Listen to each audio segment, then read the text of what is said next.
Nikolas, I think we spell his name Nikolas, Cruz, was the killer. Every day we're learning something more and more about the killer.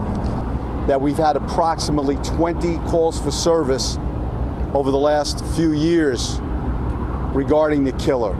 I'm sure it talked about the psyche of the killer, but my hypothesis would be it would be more the killer. We want to try and find out why this killer did what he did, and that at the end of the day, make no mistake about it, America, the only one to blame for this incident is the killer himself. The department has sought a court order allowing the release of documents which would otherwise be confidential that pertain to the alleged abuse, neglect, or exploitation of a vulnerable adult. And we normally would have taken a position that we would like them held confidential until the investigation is complete. However, we have been informed, as Department of Children and Family Services has informed the court, that these documents are already out in the public domain. Nikolas Cruz on February 14th, on Valentine's Day, went to the Marjory, Stoneman Douglas High School in Parkland, Florida, armed with an assault rifle and with ammunition. Over the next several minutes, he murdered 17 students and faculty members and wounded over a dozen more. The amount of information that has come out is amazing, some of which that we may even consider confidential information that should not have ever been released already, but it has been. Part of it is the fact that the bulk of the information contained in our report and those backup chronological notes, Your Honor, it was already in the public domain before we filed this petition.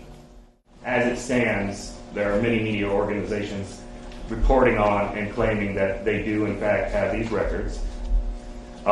We are in no position to confirm whether they have the proper record or what they are reporting that comes from the records is in fact true.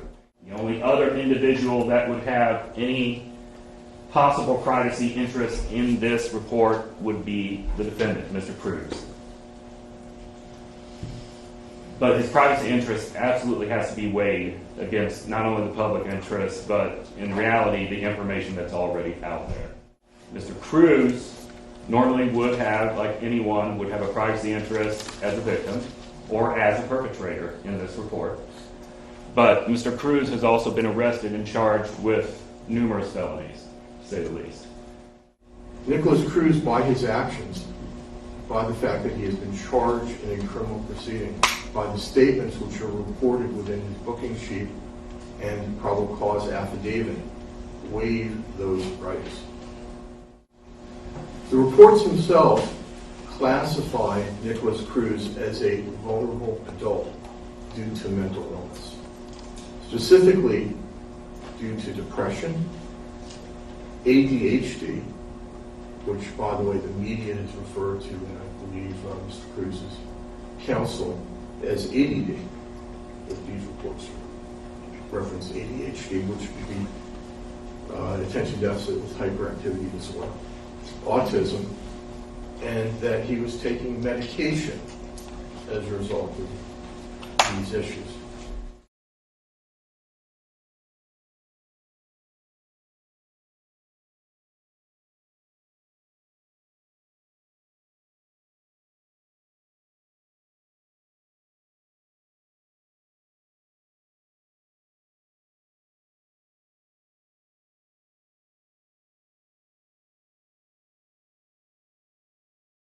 I want to be clear to the court and to the state. This office and this defendant is prepared today and every day thereafter to plead guilty to 34 consecutive life sentences. We are prepared to do it today. That perfectly clear. Well, we're making it really clear right now. Okay, again. that's not what we're here for. Let's move on. Okay, we are here for a calendar call and a status hearing regarding the discovery schedule. However, I have noticed that there is still no demand for discovery filed. Is that correct? May I approach the podium? Sure. Do you know whether or not you're going, do you know at this juncture if you're going to be filing a demand to participate in reciprocal discovery? Yes, we are. You are? Yes. Okay. I'm assuming you're going to need to look at discovery before you can engage in a discovery conference. Yes. Okay. So you're going to be filing that soon? We anticipate filing it soon, yes. And then once you have had the opportunity to look through the discovery, I'm going to come back and I want to set this for another discovery scheduling hearing so that we can move things along and set a proposed trial date. We may receive initial discovery, and then from that discovery, we may be compelling additional discovery. Sure. So I can't provide the court with a list of witnesses that I'm going to depose until I'm sure that I have all the discovery that relates to that witness. I understand that completely, but let me be more clear.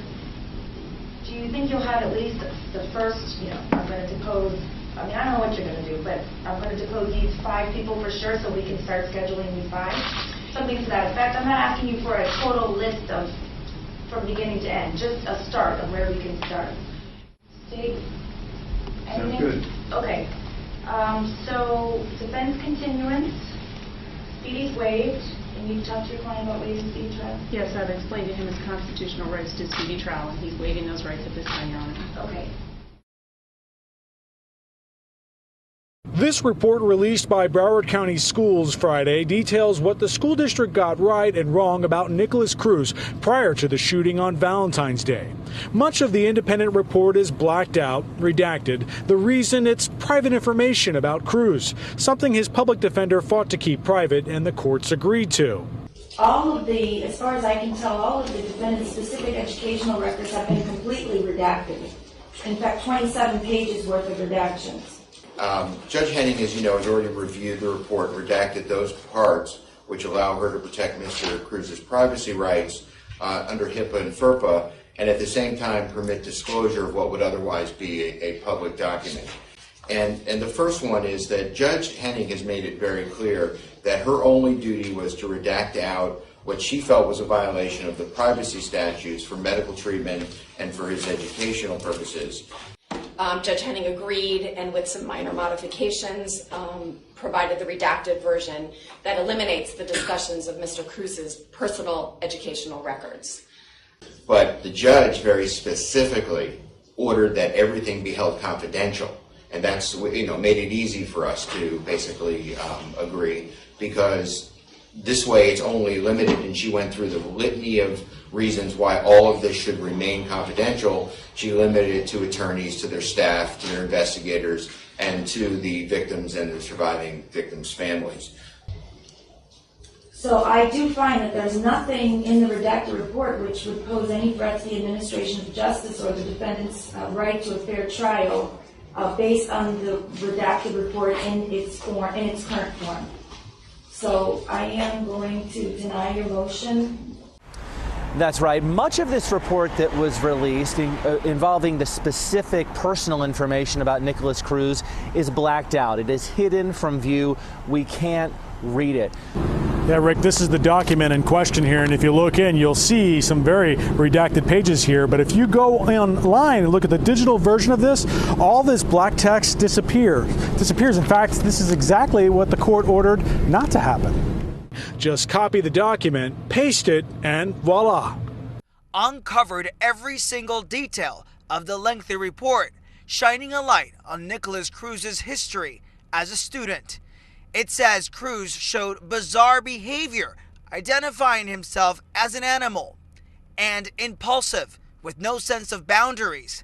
But things quickly went south, socially and emotionally, failing 4 classes and earning D's in 2 others, describing his overall time with the school system as having a few ups and downs, but mostly positive. Spending most of his school years under special needs care, he entered Stoneman Douglas High School after showing progress, but things eventually went south. In one instance, he reportedly struggled with suicidal thoughts, drank gasoline to try to hurt himself, and would also cut himself. The report also documents his desire to be armed, asking his mother to help him get a Florida ID to buy a firearm. His mother didn't think it was cause for concern. Cruz raised enough alarm at the school he was banned from wearing a backpack. According to the report, school officials recommended he go back to a special needs school, his grades failing. What they had blacked out in the report was his school history, a lot of his mental health issues. Sun-Sentinel managing editor Dana Banker found the report significant, but it lacked details. Hey, did you know you can actually see what's in that report? Just copy the document, paste it, and voila. The Sun-Sentinel published the redacted details. How on earth do you decide which deserve your vote? It is tough to gauge because by the very nature of their jobs, judicial candidates may not campaign with platforms, opinions, or politics, or take sides. The school board's verified petition to invoke contempt proceedings against the Sun-Sentinel and reporters Paula McMahon and Brittany Wallman. Kristen, are those two individuals present today? No. Is there a reason why they're not here? We didn't think they were ordered to be here. Well, certainly I'm going to be discussing the possibility of holding them in contempt. I would think that they would like to be present. Okay. As counsel for the school board, myself and Mr. Pettis and the general counsel, Barbara Myrick, thought it was appropriate and that we had an obligation to let both you and Judge Henning know that this information had been disseminated to the public in violation of your orders. Number one, it's not the district's information that's been released. It was the information that was pertinent to Mr. Cruz and his educational privacy rights. Relatedly, generally contempt proceedings are within the discretion of the court, and most often the cases are pursued if it's necessary by the Attorney General's office. So that was never our intent, to stand here and prosecute and pursue contempt proceedings against the Sun-Sentinel or either of these reporters. We did, however, want to put you and Judge Henning on notice that we thought that their actions had violated the court order. Okay. When you say available on the school board website, you're saying that because they published it in a PDF format, which could then be manipulated, cut and pasted into another program, and then unredacted, that's what you would consider to be made available by the school board? So you're saying that you knew exactly what I meant, but because I didn't write these specific words, that the Sun-Sentinel can do whatever they want, regardless of the possible constitutional violation of not only Mr. Cruz, but the 34 listed victims in this case, who are all entitled under the Constitution to a fair trial, that you may have jeopardized by doing that? But that is exactly what the Broward judge on the Marjory Stoneman Douglas mass murder case did this week on the bench, taking sides, sounding less like an impartial member of the judiciary than an angry parent scolding a rebellious child. You all manipulated that document so that it could be unredacted. That is no different than had they given it to you in an old-fashioned format with black lines and you found some type of a light that could view the redacted portions and had printed that. It's no different. Accusing reporters of deceitful behavior, that is conduct unbecoming, no matter how Her Honor eventually decides to rule on a question of contempt of court. Almost all, if not all, of the information that was contained in that report had already been leaked in some way or another and was already public and publicly available. I find that explanation completely unacceptable. You acted in bad faith, and ma'am, you came into this court, and you are always very professional, you're very respectful, and you gave this court the impression that everybody was on the same page as to what should and should not be disclosed. So then for you to turn around, and if you're the lawyer that the Sun-Sentinel was saying that they met with before they published it, that told them go ahead and publish it, I find that to be an ethical violation on your part under the Florida bar. Maybe the Sun-Sentinel does not have any ethical rules that they have to follow, but you as a lawyer do have those rules. And if you gave them that advice, then shame on you.